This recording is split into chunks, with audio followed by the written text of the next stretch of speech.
नमस्कार दोस्तों। बुद्ध की जातक कथाएं कहानियों के इस भाग में आज की हमारी 5वीं कहानी है दानव केकड़ा। हिमालय के किसी सरोवर में कभी एक दानव केकड़ा निवास करता था। हाथी उसका सबसे प्रिय आहार था। जब भी हाथी के झुंड उस सरोवर में पानी पीने अथवा जल क्रीड़ा के लिए आते तो उनमें से एक को वह अपना आहार अवश्य बनाता। चूंकि हाथी समूह के लिए उस वन में जल का कोई अन्य स्रोत नहीं था, अतः गजराज ने अपनी गर्भिणी हथिनी को दूर किसी प्रदेश भेज दिया कि कहीं गलती से हथिनी उस दानव केकड़े का ग्रास ना बन जाए। कुछ ही महीनों के बाद हथिनी ने एक सुंदर और बलिष्ठ हाथी को जन्म दिया। जब वह बड़ा हुआ तो उसने अपने पिता का ठिकाना पूछा और यह भी जानना चाहा कि आखिर उसे इतने दिनों तक पिता का वियोग क्यों मिला था। जब उसने सारी बातें जान ली तो वह माता की आज्ञा लेकर अपने पिता से मिलने हिमालय के उसी वन में आ पहुंचा।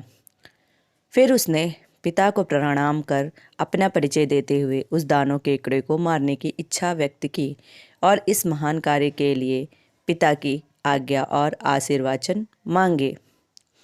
पिता ने पहले तो उसकी याचना ठुकरा दी, किंतु बार बार अनुरोध से उसने अपने पुत्र को पराक्रम दिखाने का अवसर दे ही दिया। पुत्र ने अपनी सेना तैयार की और अपने शत्रु की सारी गतिविधियों का पता लगाया। तब उसे यह विदित हुआ कि वह केकड़ा हाथियों को तभी पकड़ता था जब वे सरोवर से लौटने लगते थे, और लौटने वालों में भी वह उसी हाथी को पकड़ता जो सबसे अंत में बाहर आते थे। सूचनाओं के अनुकूल उसने अपनी योजना बनाई और अपने साथियों के साथ सरोवर में पानी पीने के लिए प्रवेश किया। उन साथियों में उसकी प्रेयसी भी थी।